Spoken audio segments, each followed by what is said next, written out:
사순절 네 번째 주일을 맞이했습니다. 내가 갈 길을 가야 하리니 라는 제목으로 말씀을 나누고 은혜를 받고자 합니다. 코로나19 전염병으로 세상이 두려움으로 가득 차 있습니다. 우리는 하나님의 자녀로 두려워하지 말고 믿음으로 타인을 배려하는 마음으로 각자 있는 처소에서 신령과 진정으로 창조주 하나님께, 구속의 하나님께 감사로 예배하시길 원합니다. 오늘 본문은 예루살렘 여행 이야기입니다. 누가복음 9장부터 19장에 이르기까지 갈릴리 사역을 마치고 예루살렘으로 올라가시는 예수님의 여정을 소개하고 있습니다. 예수님 당시에나 지금도 여우 같은 헤롯이 존재하고 있습니다. 여우는 헤롯의 교활함을 말하는 것입니다. 오늘날 정치가들 중에 교활한 사람들이 얼마나 많습니까? 간사한 깨가 많은 사람을 의미하는 거지요. 성격이 간교하고 행실이 바르지 못한 사람들입니다. 나라를 사랑하는 애국심보다는 자신의 영달을 추구하는 여우같이 교활한 사람들이지요. 그 당시에만 바리새인이 있는 것이 아니라 오늘날도 외식적인 신앙인들이 많다는 것은 부인할 수 없는 사실입니다. 자기를 의인시하고 다른 사람들을 제인시하는 교만한 신앙인들은 지금도 많이 있다는 것이 우리의 현실입니다. 바리새인들은 로마의 앞잡이인 헤롯을 싫어했습니다.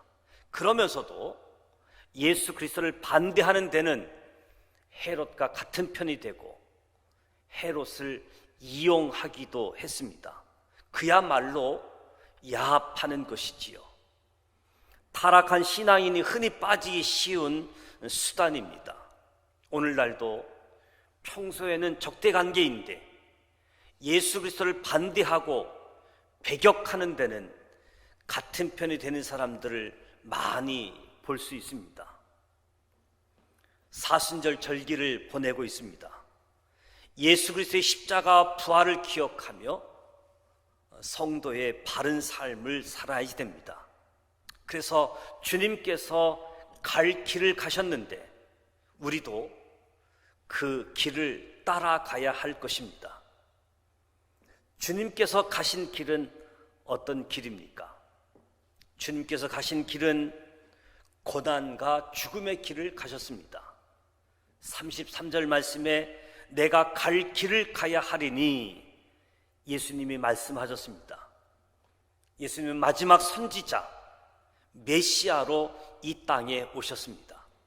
메시아로 이 땅에 오신 예수님은 헤롯이 이업한다고 갈 길을 멈춘 것이 아니고 바리새인들이 충고한다고 갈 길을 변경하지 않으셨습니다. 메시아로 가실 길은 고난과 십자가에서 죽으심의 길이었습니다. 예수 그리스도의 고난과 죽으심은 정치가들의 권력 남용 때문이 아니고 종교가들의 모함 때문도 아니었습니다. 예수님의 십자가의 죽으심은 하나님의 뜻에 순종하여 메시아의 사명을 성취하신 것입니다. 외부적인 압력이나 권력 남용 때문에 어찌할 수 없어서 십자가에 죽으신 것이 아닌 거지요. 예수님은 오늘과 내일 내가 귀신을 쫓아내며 병을 낫게 하다가 제3일에는 완전하여지리라. 오늘과 내일 제3일은 무엇을 의미합니까? 오늘은 현재를, 내일은 예루살렘에 이르기까지의 기간을, 제3일은 예루살렘에서 십자가에서 죽으심으로 사역을 완성하기까지의 기간을 뜻합니다. 온전하여지리라. 완전하리라는 것은 예수님께서 예루살렘에서 죽음과 부활을 통해 그의 지상 사역을 완수하신 것이지요. 예수 그리스도는 십자가에서 죽으심을 다 알고 계셨고 자신이 할 일이 다 마치기까지는 자기를 죽일 수 없다는 것도 알고 있었습니다. 바리새인들 헤롯을 두려워하지 않으셨습니다. 3일째 되는 날을 속으로 계산하며 기다리고 있었다고 볼 수 있는 거지요. 내 때는 아직 끝나지 않았다. 전지하신 예수님은 미래에 될 일도 다 아시기에 자신의 죽음도 알고 계셨습니다. 죽음은 역겨운 것이 아니라 오히려 달게 받는 것입니다. 예수님은 나의 원대로 마옵시고 아버지의 원대로 하옵소서. 아버지의 원대로 되기를 원하나이다. 죽음으로 구속의 대업을 완성하셨습니다. 주님은 죽음으로 가업을 마치게 되어진 거지요. 주님이 갈 길을 가시는데 아무도 중단하거나 변경할 수 없는 것이지요. 주님이 가신 길, 어떤 길입니까? 예수님은 공의와 사랑의 길을 가셨습니다. 34절 말씀을 보면 암탉이 제 새끼를 날개 아래 모음같이 내가 너희의 자녀를 모으려 한 일이 몇 번이냐. 예수 그리스도의 반복적인 사랑을 볼 수 있습니다. 뿐만 아니라 예수님께서 예루살렘에 여러 번 올라가실 것을 암시합니다. 너희 집이 항폐하여. 예수 그리스도의 구속 사역을 거부한 이스라엘이 당한 결과를 의미하는 것이요. 범죄하고 회개치 않으며 그리스도의 사랑을 거부한 사람들은 하나님의 공의에 의해 심판받으며 항폐하게 되는 것이지요. 예수님께서 인간의 죄를 대속하기 위하여 십자가를 지시고 희생당하셨는데 누구든지 주 예수 그리스도를 믿는 사람은 구원받고 믿지 않는 사람은 멸망받습니다. 구원받는 것은 우리 주님 사랑 때문이고 멸망받는 것은 주님의 공의 때문이라고 할 수 있겠지요. 성경은 인간은 다 죄인이므로 의인은 없나니 하나도 없다라고 말씀합니다. 죄의 싹은 사망입니다. 인간은 다 죄인이니 다 멸망받게 되어진다.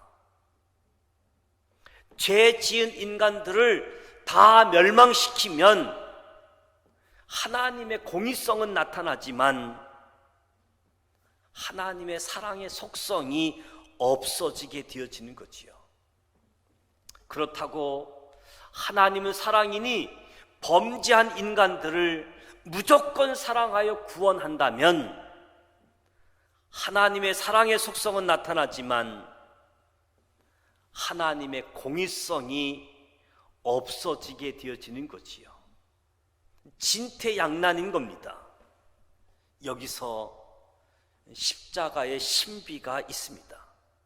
독생자 예수 그리스도께서 이 땅에 오셔서 인류의 죄를 대신 짊어지시고 십자가상에서 죽으신 것입니다. 이것은 독생자를 죽이신 하나님의 엄청난 대가를 지불한 공의를 세우신 것입니다. 인간의 죄 때문에 대신 죽으신 메시아 예수님을 믿는 사람은 누구든지 멸망치 않고 영생을 얻게 되어집니다. 하나님의 무한하신 사랑의 속성을 나타내는 것이지요. 하나님은 십자가로서 공의와 사랑을 동시에 실현하셨습니다. 어떤 분은 이야기합니다. 십자가의 수직선은 하나님과 인간을 연결하는 선이고, 십자가의 수평선은 사람과 사람을 연결하는 선이라고. 또 어떤 분은 십자가는 아라비아 숫자 1과 한문 동양의 한일자가 합해서 만들어진 것이다. 그래서 십자가는 동서양과 남녀노소와 빈부귀천을 그리스도 안에서 하나로 만든 것이다. 하나님은 십자가로서 공의와 사랑을 실현하셨습니다. 예수님께서는 34절에 그의 애절한 사랑을 말씀하셨습니다.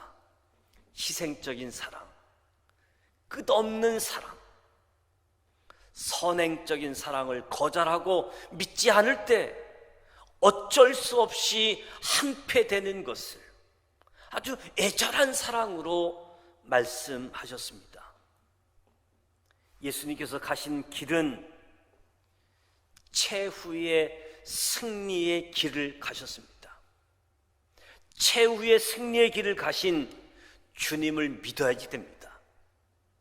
35절 말씀을 보면 주의 이름으로 오시는 이를 찬송하리로다 할 때까지는 나를 보지 못하리라. 예수님께서 예루살렘에 입성하신 후 하신 말씀입니다. 이 말씀은 종료주일과 관계없는 부분이지요. 예수님이 예루살렘에 입성하실 때 찬송이 들려왔습니다. 호산나 다윗의 자손이여, 호산나. 찬송이 들려왔지만 부분적이었습니다. 예수님이 예루살렘에 입성하신 후 십자가에 못 박게 하소서, 십자가에 못 박게 하소서, 저주의 소리가 압도적이었습니다. 그러기에 주의 이름으로 오시는 이를 찬송하리라 할 때까지, 이때는 예수께서 영광 중에 재림하실 때로 상황을 이해하게 되어집니다. 메시아께서 심판주로 재림하실 때 완전하게 주의 이름으로 오시는 이를 찬송하게 되어질 겁니다. 최후의 승리자 예수 그리스도를 믿고 심판주로 재림하실 때 환영하며 찬송하며 구원받아야지 됩니다. 죄인들이 돌아와 회개하고 믿고 구원 얻도록 오래오래 참고 기다리시다가 끝내 회개하지 않을 때 주님께서 재림하여 심판하게 된다는 것을 우리는 깨달아야지 됩니다. 예수 그리스도께서 십자가상에 죽기까지 하시고 무덤까지 내려가시며 구원의 길을 열어주셨는데 끝까지 거부한 사람들은 어쩔 수 없이 멸망받을 수밖에 없는 것입니다. 예수님이 처음 이 세상에 오실 때에는 죄인을 불러 회개시켜 구원하기 위하여 오셨지만 재림의 주님은 죄인을 부르러 오시는 것이 아니고 의인을 불러 구원하기 위하여 오시는 것입니다. 계속 기다리며 참으셨는데 그때까지 믿지 않으니 죄인은 그대로 있고 멸망당할 수밖에 없는 것입니다. 죄와 죽음을 완전히 정복하고 승리하신 구세주 예수님을 따라가며 믿고 구원 얻어야지 됩니다. 이 사순절 기간 우리 믿음의 사람들은 복음을 열심히 전해야지 됩니다. 죄인에 대한 예수님의 오래 참음, 예수님의 사랑을 전해야지 됩니다. 회개를 촉구하는 선지자들, 자기들을 위해 파송된 사람들을 돌로 치는 잘못된 사람들이지만 암탉이 제 새끼를 날개 아래 모음같이 너희의 자녀를 모으려 한 일이 몇 번이냐고 하시는 예수님의 애절한 사랑의 음성을 들어야지 됩니다. 마지막까지 복음을 거부한 사람들은 비참한 재난이 임하는 겁니다. 사랑의 메시아 예수님은 그때 예루살렘아 예루살렘아 거듭 탄식을 연발하셨습니다. 예수님은 악인이 죽는 것을 기뻐하지 아니하시고 악인이 그 길에서 돌이켜 떠나 사는 것을 기뻐하십니다. 예수님께서는 죄인들이 회개하여 구원 얻는 것을 기뻐하십니다. 예수님은 죄인들이 멸망받는 것을 동정하는 데 그치지 않으시고 구원받지 못하기에 애통해 하시는 거지요. 예수님의 전 인격적으로 끊임없는 사랑, 희생적인 사랑을 실천하는 것을 알 수 있습니다. 영원히 변치 않는 사랑, 무한하신 사랑으로 인해 저와 여러분이 구원을 받았으니 아직도 믿지 않는 자들의 죄에 대해 진정으로 슬퍼하며 그 사람들의 구원을 위해 간절히 기도하며 열심히 복음을 전해야지 됩니다. 예수님은 내가 갈 길을 가야 하리니 갈 길을 그대로 잘 가셨습니다. 헤롯 왕의 권력이나 바리새인의 음모도 주님이 가신 길을 변경이나 중단이나 멈추게 하지 못하셨습니다. 그 무엇도 그 누구도 메시아 되심과 메시아로서 가실 길을 중지시킬 수가 없었습니다. 예수님은 메시아로 이 땅에 오셨습니다. 메시아로서 주님이 가실 길을 흔연히 가신 것입니다. 고난과 죽음의 길을 가셨습니다. 공의와 사랑의 길을 가셨습니다. 최후 승리의 길을 가셨습니다.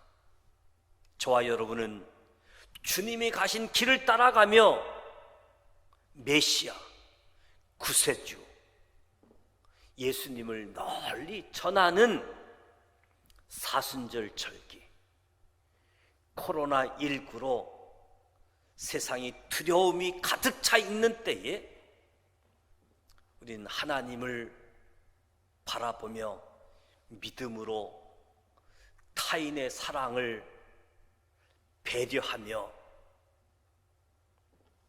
주님이 걸어가셨던 고난과 죽음의 길, 공의와 사랑의 길, 최후의 승리의 길을 걸어가시기를 주님의 이름으로 축복합니다. 지금은 우리 주님 예수 그리스도의 크신 은혜와 하나님 아버지의 완전하신 사랑하심과 성령님의 감화 감동 교통 이로 충만하심이 사순절 절기 예수님이 걸어가신 그 길을 기억하며 우리도 고난과 죽음의 길, 공의와 사랑의 길, 최후 승리의 길을 걸어가며 구원자 예수 그리스도를 전하는 하나님의 사람으로 살아가길 원하는 여기 모인 우리 모두에게와 우리의 가정과 일터와 이 나라 이 민족 위에 저 북한 땅 위에 지금부터 영원토록 함께하여 주시기를 간절히 축원하옵나이다. 아멘.